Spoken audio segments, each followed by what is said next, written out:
Within the company, we have what is called network security responsibilities, which ultimately all responsibility is going to belong to the CEO, or to the senior management, if it's a board of management, if it's multiple people in the management board. So ultimately, they're responsible for everything.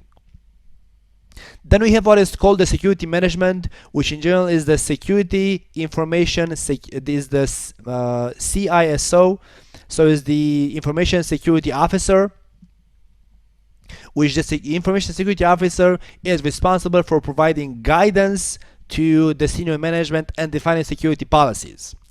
Like the CISO is responsible to let the senior management know that based on their company profile and assets, they're vulnerable to specific attacks, which end up in specific losses to the organization, and then then is also going to provide possible countermeasures and specify which countermeasure lowers the risk by which level, and which countermeasure costs how many money or how many resources, because the total cost of a countermeasure is not only money. It can be resources, it can be it can be physical resources, or it can be human resources, for example. That's the scope of the CISO. Also, we have security staff, which is responsible for actually creating the security policies as defined by the security management.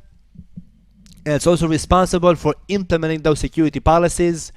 And what that means is to provide awareness to users, education and training to users, and periodic quizzes. Like, for example, it values 0 in the end to implement a security policy that in the end the users not being aware of that policy, not being educated and constantly trained what to do and not what to do, and to make sure that the users have understood how to function at work, you don't do quizzes. So ultimately you have to bring awareness to users, like how should they behave, what they should do, what they should not do, how should they obey with the security policies, how should they use the systems. So that's awareness, education, and training. And in the end, to make sure that the users are going to be able to respond appropriately when something happens, you need to constantly give them quizzes to see that they have understood what should be their response in a specific use case. Like if somebody calls them to ask for their Windows account credentials, will they give those credentials over, or will they not give the credentials at all, or will they first ask for the information to the caller before they provide that information out? So that's basically has to do with the security policy, but a user has to be trained to be able to follow up on the policy. And then, of course, end users are responsible for being conformed with security policy, so embracing and taking note of those policies, and of course being part of the trainings and the education being given in order to be able to behave appropriately. Now, for the end users, most of the responsibility should be automated and transparent if possible. Because let's take like any department, let's take the finance department, let's take the legal department, let's take the logistics department. First of all, those employees and those users are going to have a hard time understanding the whole security scheme of things and those concepts. So you have to go to the users with non-technical terms, explain them how to work and what to behave with words on their understanding. And I was saying that most of it has to be automated, just to make, first of all, to make sure that the users are going to obey to that, because users tend to forget or tend to take the easy way of doing things. Like, for example, it doesn't matter if a company security policy says that we need passwords we need to create secure passwords or complex passwords which need to follow up on the following guidelines. minimum X characters, capital letters, small letters, special characters, and everything like that, that's worthless unless the policy is enforced.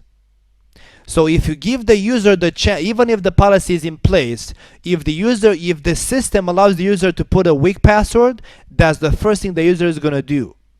Because in general, users forget those things, and because they don't want their life to be complicated, right? So you have to enforce those policies. So that's going to be to enforce the policies, not only to train users.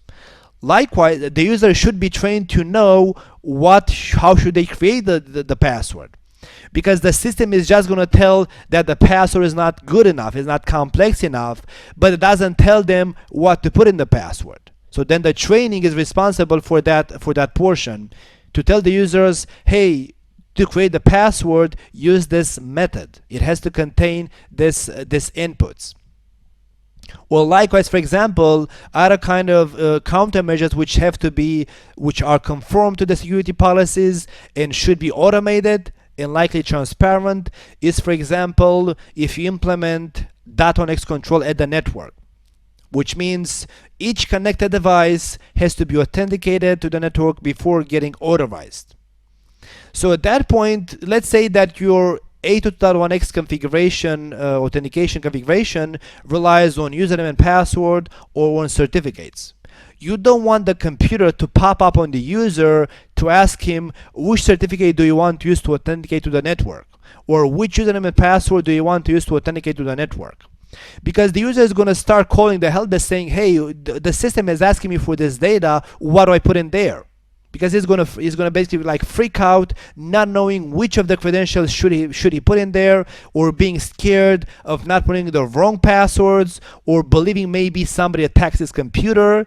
So most of the countermeasures from the end user, regular user's point of view, should be transparent if possible, and should be, let's say, enforced, not to allow users to do bad things in the network.